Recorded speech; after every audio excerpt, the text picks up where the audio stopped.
Good afternoon, good morning, good evening, wherever you're watching WYTV. You're welcome to another edition of News Review on WYTV. My name still remains the same, as you all know, Ahmed Abbas Olatunji, but you can call me Sidon J. And you know how we do it on this show. This is where we talk about the headlines that made up the newspaper, and we go on a short commercial break. Come back to talk more on some of the headlines. I'm not the only one in the studio today. I'm Ambassador Rochimorilo, son of the prophetess, the man who is Wiki. Always now, you know. All right, the sponsor for this show is always Nokpa Abbas and King Victor Nigerian Enterprises. And have you tried Nokpa today? If you've not, just try and make use of it. And you get back to me in the comment section to tell me what's up about Nokpa Abbas. And don't forget to visit King Victor Nigerian Enterprises for any kind of foodstuffs. You know, we are in a festive period. You need to stock your house with foodstuffs. All right, today I'll be starting with Punch newspaper as usual. Federal government threatens labor with contempt charge. NLC adamant. Naira slump persists despite 46% rise in dollar turnover. Saudi Arabia revokes Air Peace passengers visas in Jeddah. Our members not on strike, says Konua.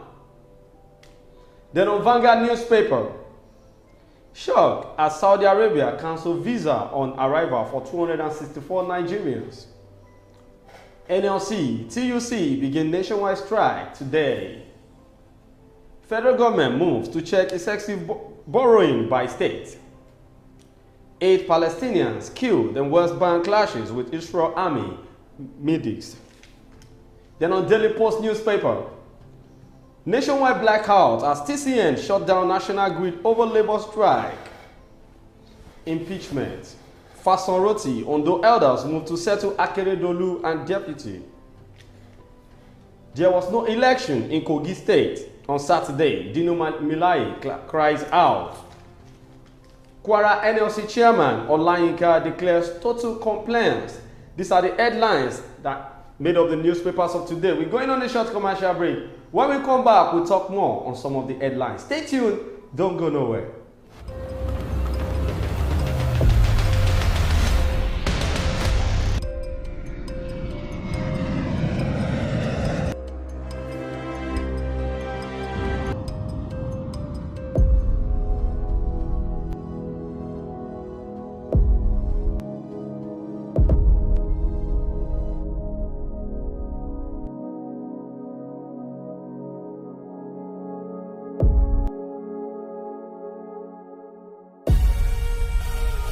Nokpa for management of power.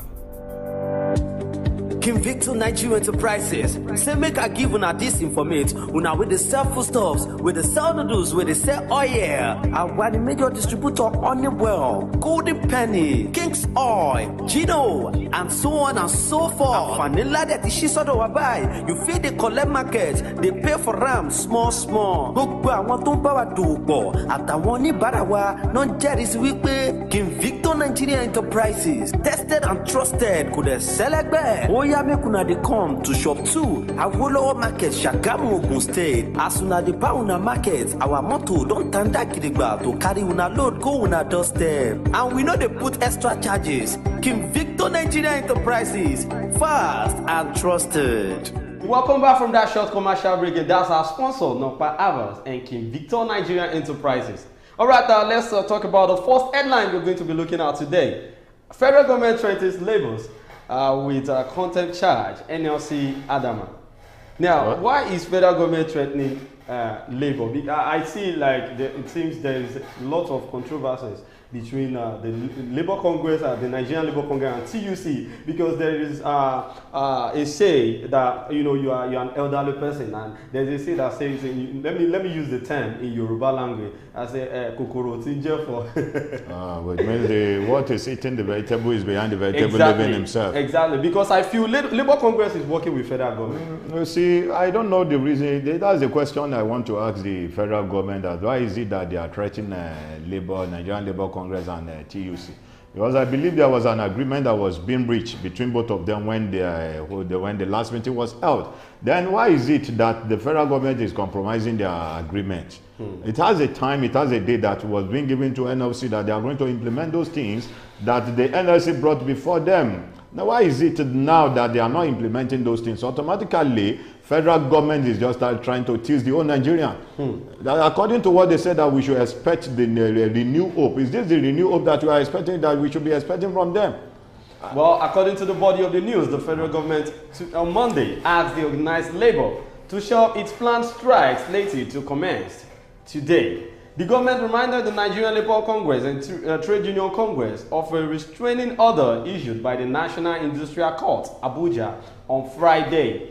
The TUC president, Festus Osifo, had announced at the press conference in Abuja on Monday that the labor action will commence today in protest against the alleged assault on the president of the NLC, Joe Ajaero, by suspected thugs in Owerri, Imo State on November 1. Now, I wanted to ask, are they going on strike because of Joe Ajaero? That is exactly, that's the content of the news.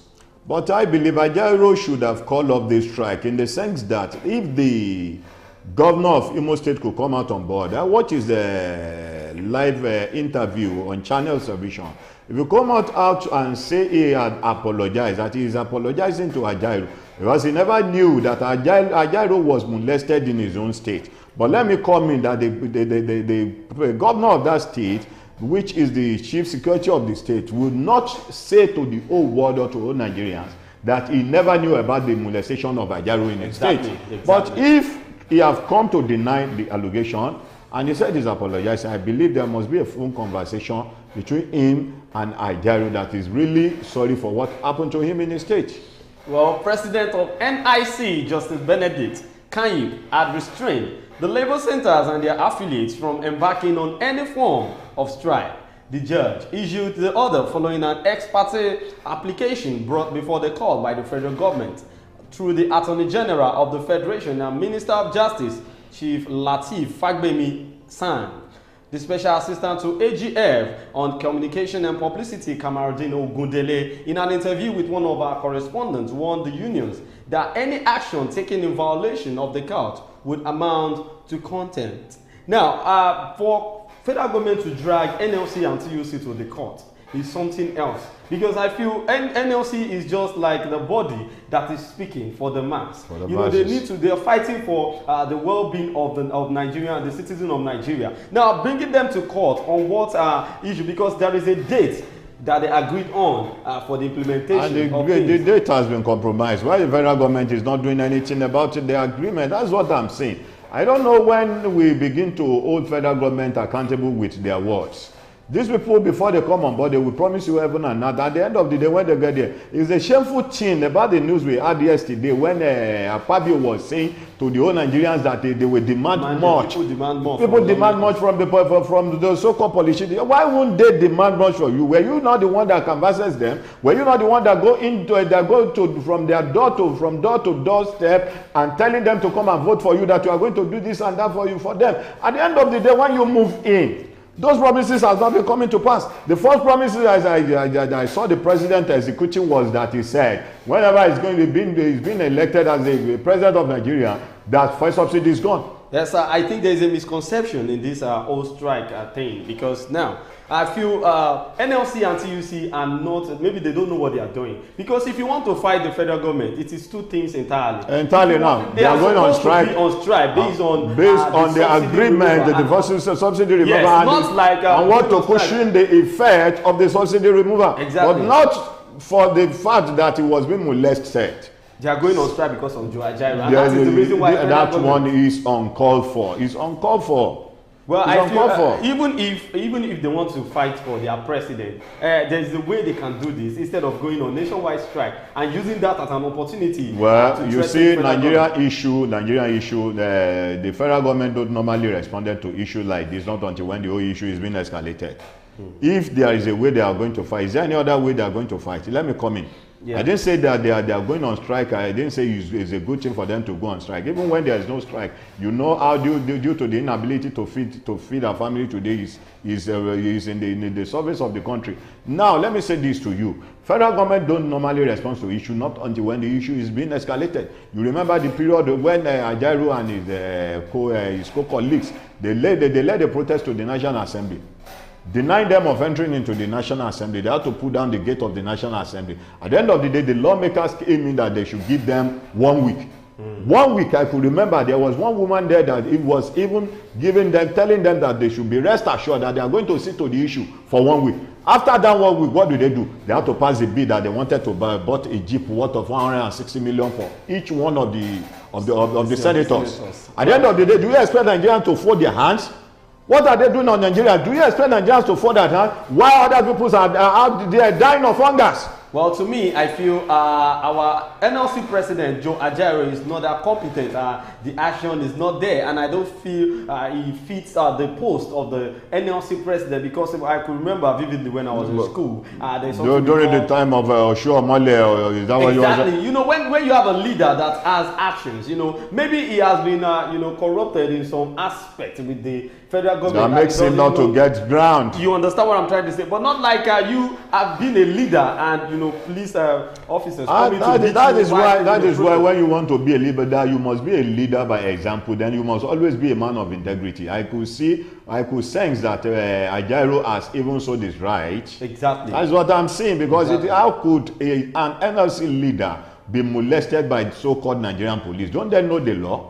I know he's giving them the order. Let's look at this way. Don't let us say the Nigerian police molested him.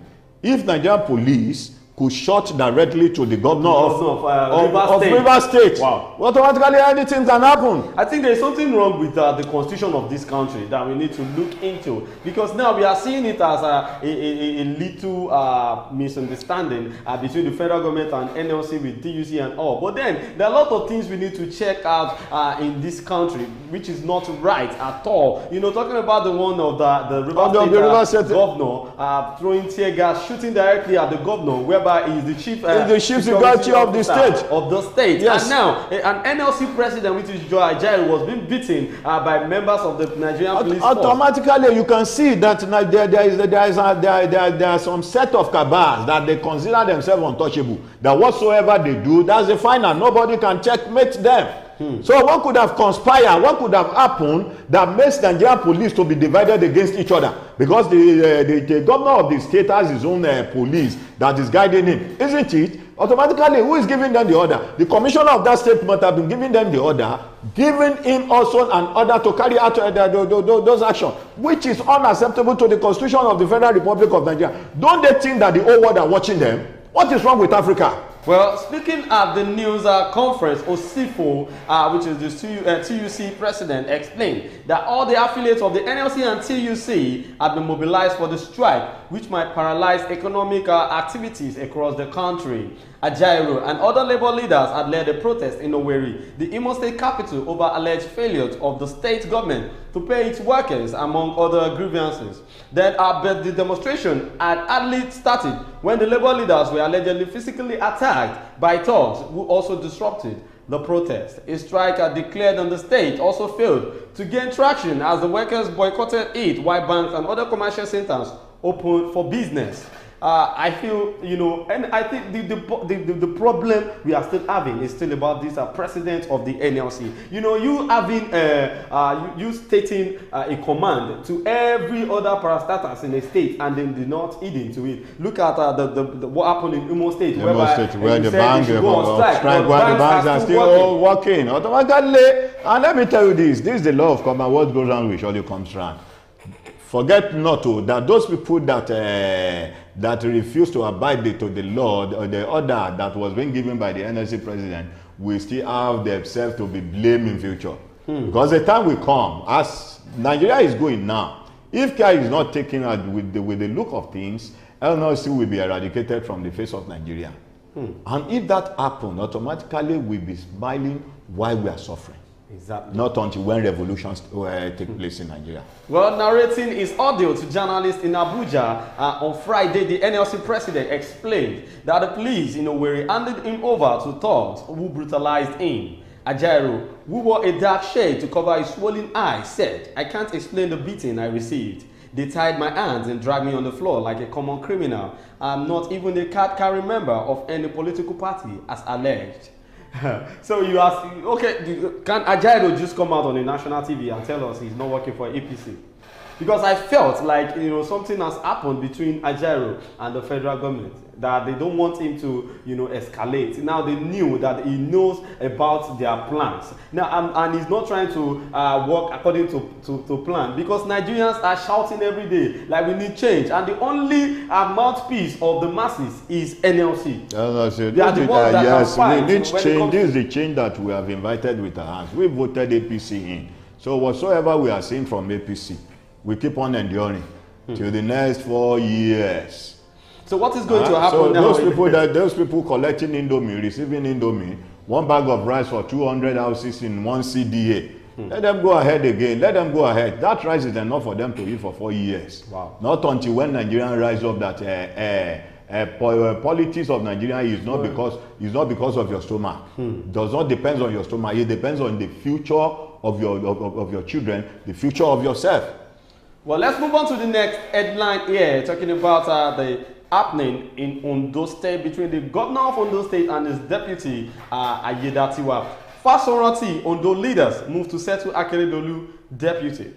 Following the recent political crisis in Ondo State, occasioned by the feud between Governor Oluwarotimi Akeredolu and his deputy, Lucky Ayedatiwa, the leader of the Pan-Yoruba socio-political organization, Afenifere Paruben Fasoranti, and some elders in the state have begun moves to resolve the situation. I don't believe in these Afenifere people, because talking about when they supported Peter Obi and they are trying to, I don't know. Why don't say you don't believe in them. That they support Peter Obi does not mean that they should keep quiet and look their state going in a disarray. You know, Afenifere, they are from Yoruba land. Exactly. And they are supporting Obi. They has the purpose. They has a purpose behind their mind, or behind the corner of their mind, of supporting Peter Obi. Do you say that there's an adage that say an elder will not be at the market square while little children are missing? Exactly. So why would the elder be there and they won't be able to intervene with what is going on between the governor and the deputy governor of the state? If you could recall, almost 2 to 3 deputy governor of that state has been impeached. Exactly. So now let us now go back and ask the governor, what's wrong with the governor? Your adage says, if this stick, you say this stick is not good enough, you remove the stick from the fire. The other one is not good enough, you remove the stick from the fire. Which one of the sticks we boil or we cook those things to your own satisfaction? Well, I feel it seems that the backbone of Afenifere is very strong, because if you check the last election, Obasanjo, the former president of Nigeria, was backing Peter Obi, and I feel Obasanjo is part of Afenifere. Like everybody has his own choice of candidate.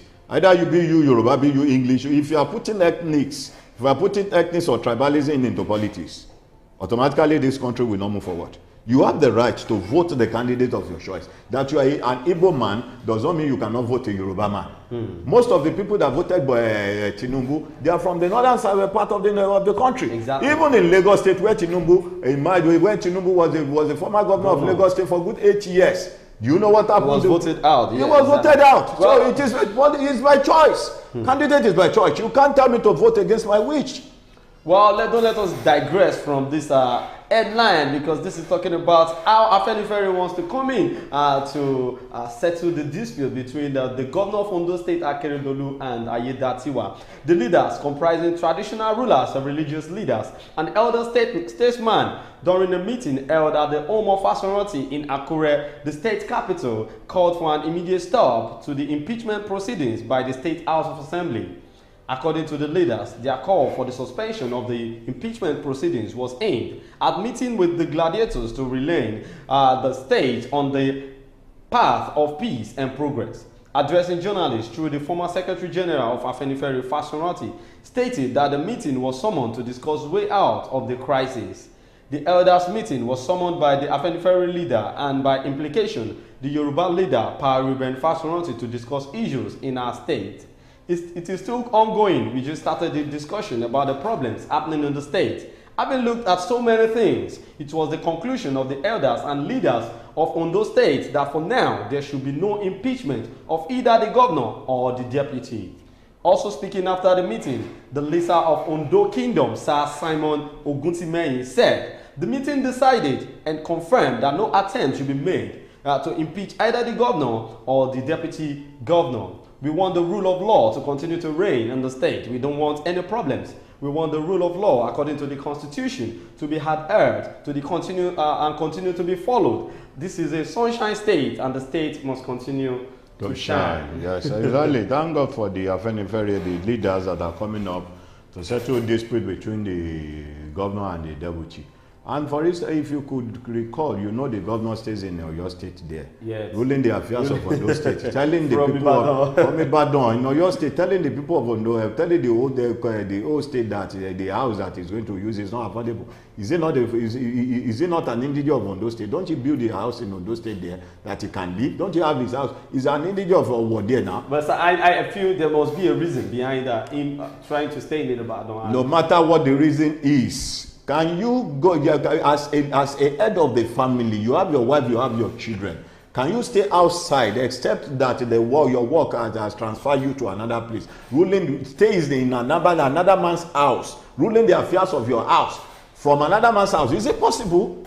Are you saying it's right? Even with that, there is they said that there is nothing like impeaching the governor nor the deputy. As for now, they should maintain. Yes, that is according to what Afenifere said, yes, when they came into the matter. And you know, Afenifere can actually change the face of the National Assembly, because you know they are just like the shareholder of Ondo State, so they are the backbone of the House of Assembly. So anyone out of their people in the house trying to deviate from what they said, you know, it will be a problem. Yes, it's going to be a problem for them, because they know them very well. So most of them that are there, they are like their children, they are like their sons and daughters of the soil. Well, let's move on to the next headline. This particular one is really choking because I don't understand what Dino Melaye is trying to tell the old Nigerians because of the outcome of the result of the last election that came up on Saturday in Kogi State. Remember, let's recall that Dino Melaye of the People's Democratic Party came third. Is it second or third? Oh, he was in the third position in Kogi State. Because SDP was surprising with the numbers of votes. Dino Melaye was acting the way Obi acted in court. Obi, who took for a third in the presidential election. But was in the war front. He was in the war front, telling the whole Nigerians that he is going to take his mandate back, that he was the one at the war front. Likewise, that is exactly what happened to Dino Melaye. Anybody can come out and say anything because we are in the democracy, but I remind you, you don't say anything you like that can destabilize the peace of the country. Now, if you want to prove that there was no election so far in Kogi State, then you go to court, let the court prove it. Well, there was no election in Kogi on Saturday. Dino Melaye cries out. The People's Democratic Party, PDP governorship candidate in the last Saturday's election, Dino Melaye, has insisted that there was no election in Kogi State. Melaye spoke while justifying his refusal to cast his vote during the governorship election. Appearing on Channels TV Politics Today, Melaye said whether he voted or not, it was immaterial. Melaye came third, with the All Progressive Congress APC's Usman Ododo winning the election. Reacting to the outcome of the controversial election, Melaye said, the issue of voting or not voting has no legal status.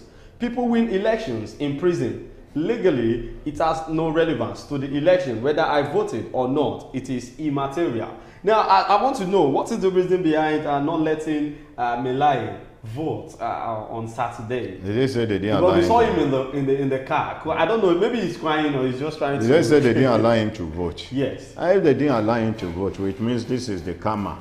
What goes round surely comes round. You know, when PDP was in power, during President Olusegun Obasanjo, and even Jonathan. And even Jonathan, you know what PDP did to the opponent party? Now it is not the turn of the APC. Of APC now. So APC will do whatsoever they like. You know, in Nigeria there is no justice. There is no justice in Nigeria, even in the land of Africa. That's why you see military out there taking over from all these civilian leaders. You understand what I'm saying? So please, we would like to urge the APC. We would like to urge them, though there's no amount of plea you say to them. What is inside them, you cannot change it. The first thing remains that they cannot change it. They have a way of turning around the table. Nobody that will ever be given a hoe that will not be cultivating the ridges to his own side. Exactly. That's the proverb. So I would like to urge the APC, let the rule of law, let it judge, and please, Don't act the way others are acting. Make difference during your own tenure, because the way we change the PDP, everybody voted willingly for Buhari, that we wanted change, and the change that the whole Nigerian is experiencing now is worse than when the PDP era was there. So please and please try as much as possible to carry the whole Nigerians along with all your promises that you have made to them. Make sure you fulfill those promises. The last election in Kogi State, it was a landslide victory for Ododo that emerged as the new governor of Kogi State. But then Dino Melaye cries out and says there was no election in Kogi State on Saturday because that was not a free and fair election. Now I want to tell the whole Kogi State citizens, okay, now that you have Ododo as your governor, because I saw the turnout, it was just a massive vote for him. So I wanted to say this: don't complain after 2 or 3 months on your new governor, because I know what Nigerians do. They are the one that like voted them. Our president became emerged as the new president. Bola Ahmed Tinubu. People were expecting much from the president. As soon as Tinubu did the worst by removing the subsidy. The first subsidy immediately. You know, and people were not expecting that at all. But then I think the economy is trying to level up now. Let's wait and see the outcome of the removal of the subsidy. Well, this is where we are going to be ending it on the show today. Don't forget that the sponsor for this show is still Nokpa Abbas and Kim Victor Nigeria Enterprises. And big shout out to the CEO of this platform, talking about the CEO of Wisdom Yard Nigeria Limited, Dr. Omoba Adeleke Noah Oshin. Thank you so much for always being there for us, and thank you, sir, Ambassador, for giving us. Let me give a word of advice to the politicians of nowadays. No matter how high the Iroko tree tall, it will never touch the sky. You know the meaning of that. No matter how high you have been in that position today, one day, no matter how powerful, you are, one day you will surely come down. So while you are still in that post, while you are sitting in that seat, make sure you maintain the integrity of that seat. Yeah. That's a good advice from Ambassador Orilua Rotimi. All right, thank you so much. My name still remains the same, Ahmed Abbas or Latin. You can call me Sidon J. Thank you. We'll see you again tomorrow. Bye.